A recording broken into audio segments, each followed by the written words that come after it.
आरक्षण एक ऐसा विषय जिस पर हमेशा बहस होती है, पर क्या ये व्यवस्था जैसी आज है वाकई में समानता ला रही है? आज हम एक लेखक के नज़रिए को समझने की कोशिश करेंगे जो एक बिल्कुल ही अलग रास्ता सुझाते हैं। तो चलिए उनके तर्कों को जरा करीब से देखते हैं। तो हमारी ये पूरी बातचीत का आधार है ये सोर्स मटेरियल, एक चैप्टर जिसका टाइटल ही है आरक्षण वर्जित है। अब ये टाइटल ही अपने आप में एक बहुत बोल्ड स्टेटमेंट है ना। ये भारत की सामाजिक नीति के सबसे विवादित मुद्दों में से एक को सीधी चुनौती देता है। और लेखक शुरुआत ही कुछ ऐसे करते हैं। वो हमें सीधे अपने मन की बात बताते हैं। लिखते हैं, आज जब मैं इस अध्याय को लिख रहा हूं, मेरे माथे पर चिंता की लकीरें हैं। इससे एक बात तो साफ हो जाती है, ये कोई एकेडमिक डिस्कशन नहीं है। ये एक ऐसी दलील है जो लेखक की गहरी पर्सनल चिंता और उनके हिसाब से एक राष्ट्रीय संकट के एहसास से निकली है। तो सवाल ये उठता है कि आखिर लेखक इतने चिंतित क्यों हैं? उन्हें मौजूदा आरक्षण सिस्टम में ऐसी क्या खामियां नजर आती हैं? चलिए उनके तर्क की गहराई में चलते हैं और समझते हैं। देखिए, लेखक अपनी बात को रखने में कोई नरमी नहीं बरतते। उनका सीधा सीधा दावा है कि सारा देश आरक्षण की आग में जल रहा है। यह बहुत ही पावरफुल इमेज है जो वो पेंट करते हैं, एक ऐसी तस्वीर जिसमें देश में सामाजिक अशांति है, बंटवारा है। और अपने इस पॉइंट को सपोर्ट करने के लिए लेखक को ज्वलंत उदाहरण भी देते हैं।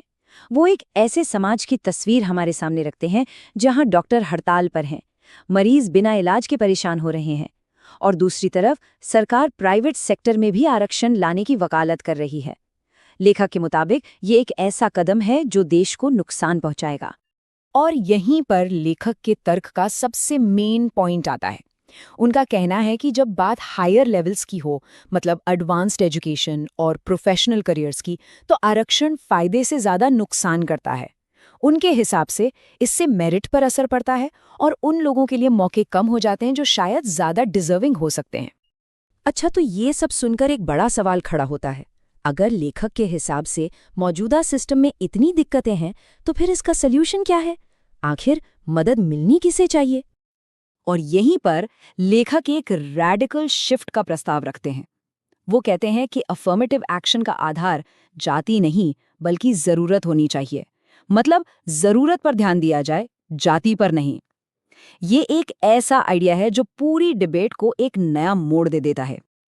तो लेखक का मानना है कि असली हकदार वो लोग हैं जो गरीब हैं, जो शिक्षा का खर्च नहीं उठा सकते, चाहे वो किसी भी जाति के हों। मतलब मदद का आधार आर्थिक होना चाहिए, ना कि जाति। ये एक फंडामेंटल शिफ्ट है, विरासत में मिली पहचान से हटकर असली आर्थिक मुश्किलों पर ध्यान देना। उनका सल्यूशन ग्राउंड लेवल से शुरू होता है। वो एक 2 स्टेप फॉर्मूला देते हैं। पहला, प्राइमरी लेवल पर सबको मुफ्त और अच्छी क्वालिटी की शिक्षा दी जाए, और दूसरा, बच्चों को एक सपोर्टिव इन्वायरमेंट मिले जहां उन्हें पौष्टिक खाना और पढ़ने के लिए सही जगह मिले। तो ये सिर्फ पढ़ाई की बात नहीं है, ये असल में सफलता के लिए एक मजबूत नींव बनाने की बात है। अब यहाँ कहानी में एक अनएक्सपेक्टेड ट्विस्ट आता है। लेखक एक ऐसे सिस्टम का उदाहरण देते हैं जिसे वो प्योर मेरिटोक्रेसी, यानी पूरी तरह से योग्यता पर आधारित मानते हैं। और वो सिस्टम है नेटवर्क मार्केटिंग। हाँ, ये थोड़ा कंट्रोवर्शियल चॉइस लग सकता है, पर चलिए देखते हैं कि लेखक इसे इतना आइडियल क्यों मानते हैं।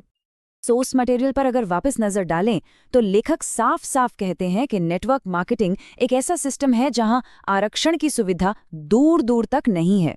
उनके लिए ये एक ऐसी दुनिया है जहां किसी की सामाजिक पहचान मायने नहीं रखती, बल्कि सिर्फ और सिर्फ मेहनत से ही सफलता मिलती है। ये टेबल लेखक के पॉइंट ऑफ व्यू को बिल्कुल साफ कर देती है।